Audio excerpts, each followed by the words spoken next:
Holy shit.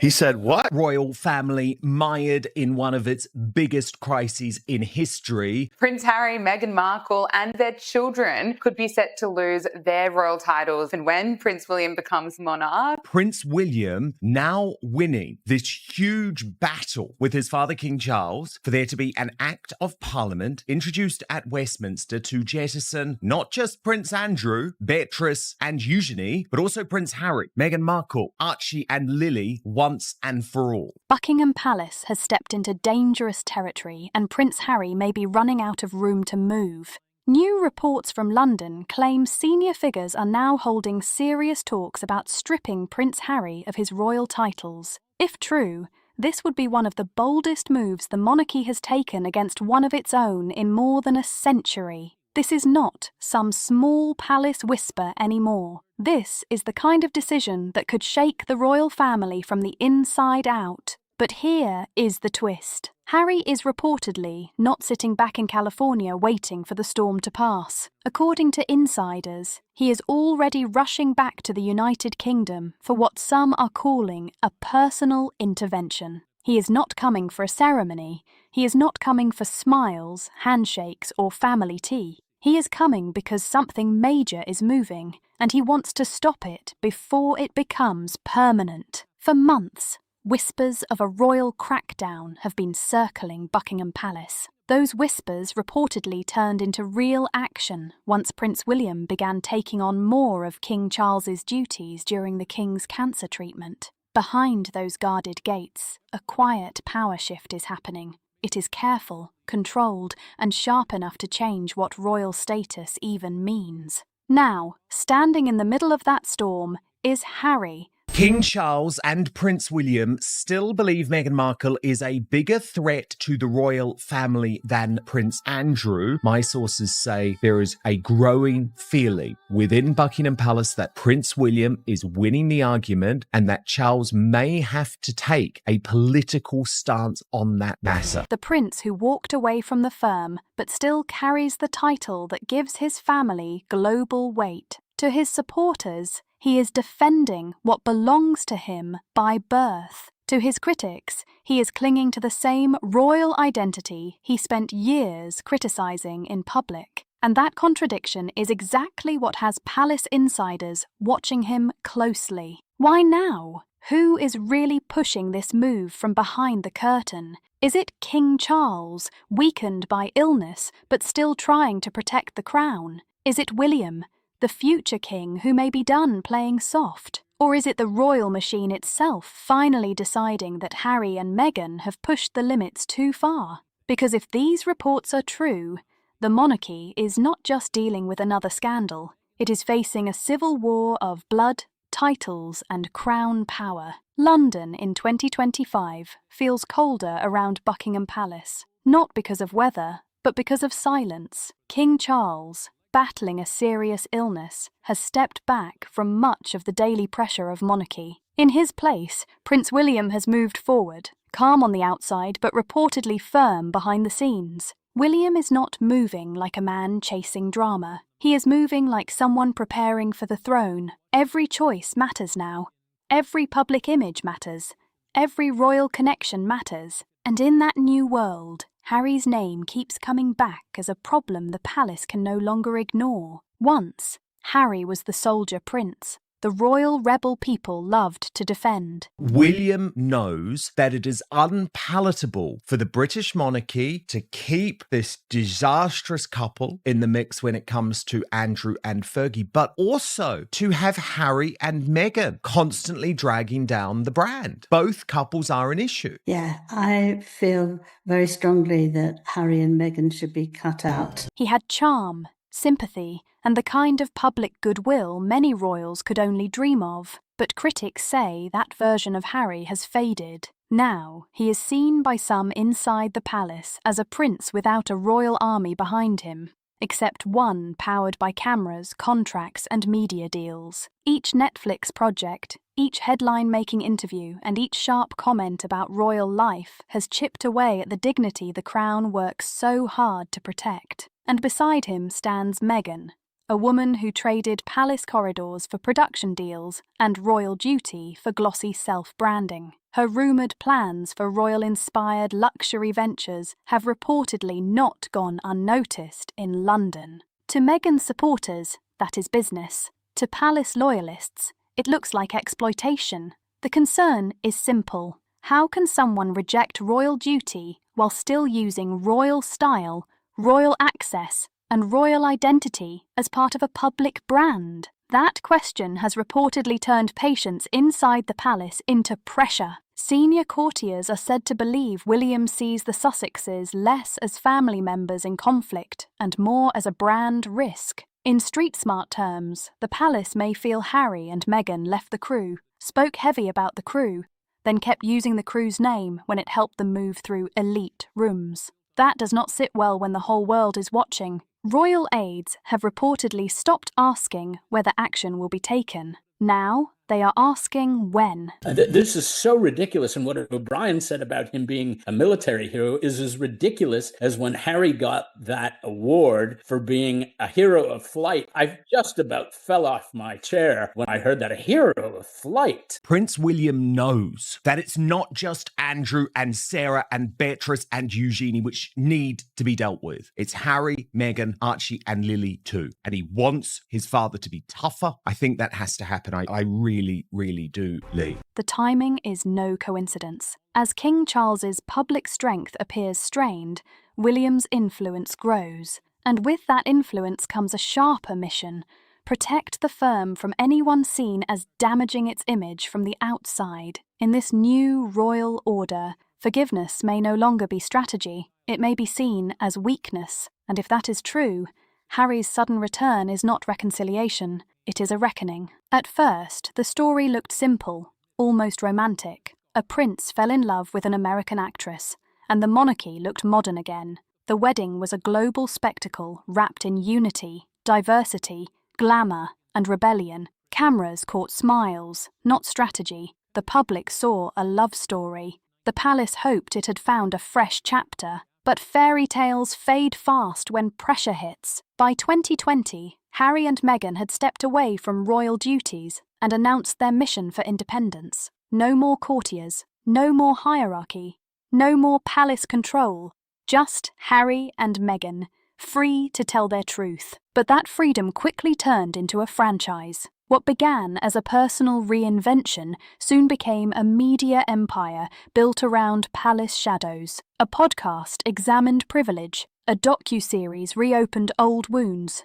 Interviews turned private family tension into global drama. Every private slight became a headline. I mean, this is nonsense. They hate it. They didn't like the royal family. They left 5-6 years ago now because they hated it all. Okay, go away. The Queen wished them well, but that's not good enough. What they want is to keep on nagging, to keep on making things difficult for anyone who's royal. And every headline became part of a new income stream. The couple who once asked for privacy were suddenly producing their story on demand. And while Harry spoke about healing, every interview reopened wounds the monarchy wanted closed. Each revelation turned reconciliation into a public show. Each accusation pulled the curtain further away from the family's carefully polished image. Meanwhile, William watched from London as the narrative shifted. It was no longer just about Harry's pain. It became about the crown itself. Was the monarchy compassionate enough? Was it modern enough? Was it still strong enough to survive the next generation? Every headline questioning the crown became ammunition for critics, Republicans and royal skeptics abroad. For a while, the palace stayed quiet. They hoped time would dull the noise. It did not. The more the Sussexes spoke, the louder the backlash became. Somewhere between the talk shows, tell-alls and streaming deals, the public stopped only asking what drove Harry away. They started asking what he might damage next, because in the end, it may not have been exile that changed Harry in the eyes of the palace. It was attention. The spotlight that once made him look wounded also made him look unpredictable. And that, according to royal watchers, may be the real threat. The title issue reportedly began quietly. A few whispers in Parliament, a line buried in a Sunday editorial, talk of legislation that could allow royal titles to be revoked by vote. At first, It sounded theoretical. Then came the drafts, the meetings, and the unmistakable message. The monarchy was preparing to clean house. Prince Andrew was the obvious target, but insiders say William's list did not end there.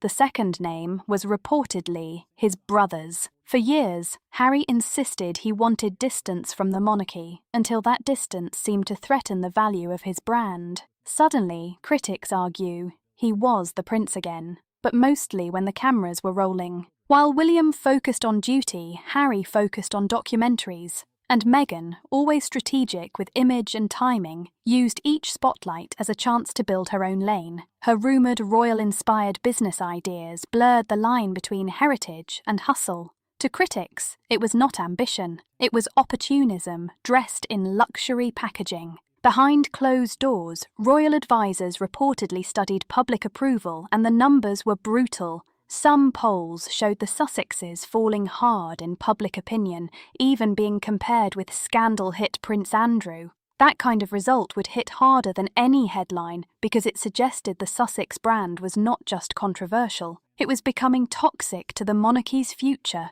And yet, as the backlash grew, Harry doubled down. He continued presenting himself as both victim and hero, both outsider and prince. That contradiction became impossible to miss. A man demanding respect from the same system he spent years pulling apart was always going to create pressure. But here is where everything gets strange.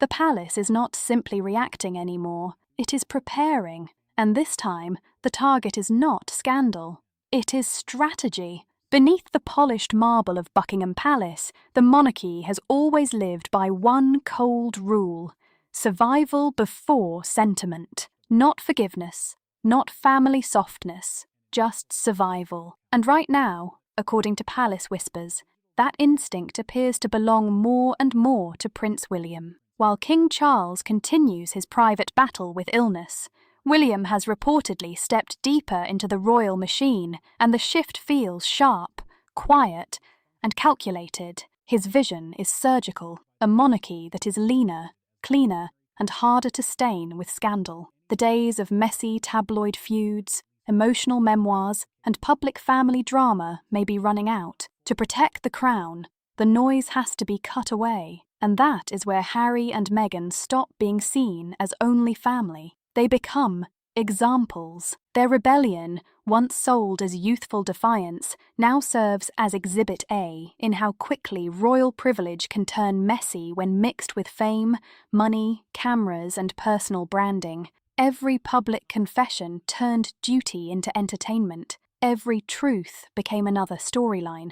Every private wound became another headline. And William, according to insiders, intends to end the franchise before it stains the crown even deeper. This is not being framed as revenge. It is being framed as brand protection. By even discussing the stripping of titles, William sends a blunt message. The monarchy is not hereditary chaos. It is discipline, structure, and control. In palace terms, that is not just a warning. That is a line drawn in stone. The Sussexes broke the old rules of silence, and now silence may be turning against them. Behind palace doors, aides reportedly call it the restoration, a quiet recalibration of power where the family name comes second to the institution's survival. The message is simple but brutal. The crown will not keep bleeding to protect people who no longer protect it. Meghan's luxury ventures and Harry's televised grievances are no longer viewed as separate scandals. To palace loyalists, they look like liabilities on a balance sheet, and the irony cuts deep. The titles Harry once seemed ready to leave behind may now be his last solid thread of belonging. Without them, he is not the prince in exile. He risks becoming another celebrity chasing relevance in rooms where fame fades fast. Across the Atlantic, where Harry and Meghan once hoped to rebuild their empire of influence, the glow has started to fade. Hollywood was once enchanted by royal glitter, but now it watches them with polite exhaustion. The power couple, who promised authenticity, have become, to critics, symbols of performance fatigue. Their Netflix docuseries drew attention, but so did the backlash. Viewers called it indulgent and self-pitying, a luxury grievance project dressed in soft lighting. Each tear felt rehearsed to some. Each revelation sounded familiar. Even sympathetic voices began asking the quiet question, how long can you monetize resentment before people stop buying it? In Washington, where the Sussexes once appeared to be building political and advocacy credibility, invitations have reportedly slowed. Groups that once cheered their modern monarchy message now seem more careful. The problem is not only their message, it is the mirror. Everything they accused the institution of doing, image control, privilege, exploitation, now appears, to critics, inside their own public strategy. Meghan's reported rebranding push with royal-inspired luxury ideas only sharpens the contradiction. How does one reject a system while bottling its image for sale? That does not read as empowerment to everyone. To critics, it looks like opportunism with better lighting. The packaging may look fresh, the language may sound soft, and the photos may be polished to perfection, but the shadow behind it is still royal. That is the part people cannot ignore anymore. Harry fares no better. His memoir, once hailed as brave, now reads to critics like a diary of entitlement, a man trapped between pain, pride, and the royal identity he still cannot fully let go. Each interview chips away at the sympathy he once commanded. The soldier prince, who once symbolized rebellion with honor, now risks becoming the perpetual complainer, a man defined not by what he built, but by who he keeps fighting against. And in the court of public opinion, that gets old fast. And so, the irony completes itself. In trying to escape the shadow of the monarchy, Harry and Meghan built a smaller one of their own. No crowns, no balcony waves, just spotlights, contracts, interviews, and carefully framed photographs. It burns hotter than royalty, but it fades faster too. Because exile is not freedom if you carry the palace with you everywhere you go. For all the statements, interviews, and glossy appearances, the harshest judgment has not come from the palace or Parliament. It has come from the public. The same audience Harry and Meghan built their new empire on has grown tired. Once, they were seen as the faces of change, the glamorous bridge between royalty and reality. People saw a modern monarchy in them, relatable, diverse, bold, and untouchable by old tradition. But that promise collapsed under the weight of contradiction. Every speech about compassion seemed paired with another luxury deal. Every plea for privacy seemed followed by another camera. Every complaint about pressure came from another polished platform. In Britain, the sympathy that once shielded them has hardened into indifference. Street interviews repeat the same blunt feeling. They wanted freedom. They got it. Now what? Across social media, their image control has backfired. Clips meant to inspire became memes. Grand declarations of independence are met with mockery.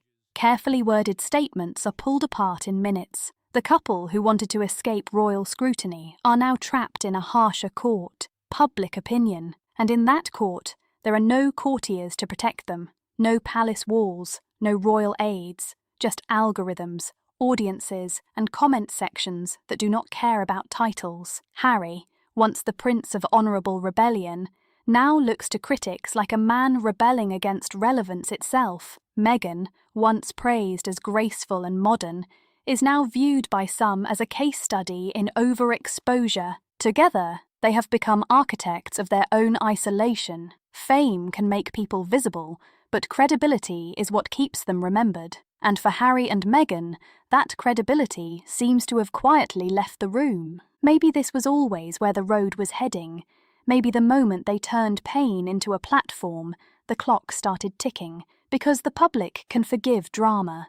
It can even forgive rebellion, but it rarely forgives the feeling that someone is selling struggle from behind velvet ropes. Tonight, as the palace tightens its grip and Harry reportedly races home to face the future he tried to outrun, this story feels less like a royal crisis and more like a warning. The same spotlight that once crowned him has now turned forensic, dissecting every motive, every gesture, and every word. Behind the headlines, streaming deals, and glossy photo shoots lies a simple truth. Reputation is not a right, it is a rhythm. Once you lose the beat, the world stops listening. The palace may move to strip their titles, but the public may have already stripped something far greater, their credibility, because power does not always end with a crown. Sometimes it ends with silence, and maybe that is what makes this moment so unsettling. If the royal family can move against its own blood to preserve the throne,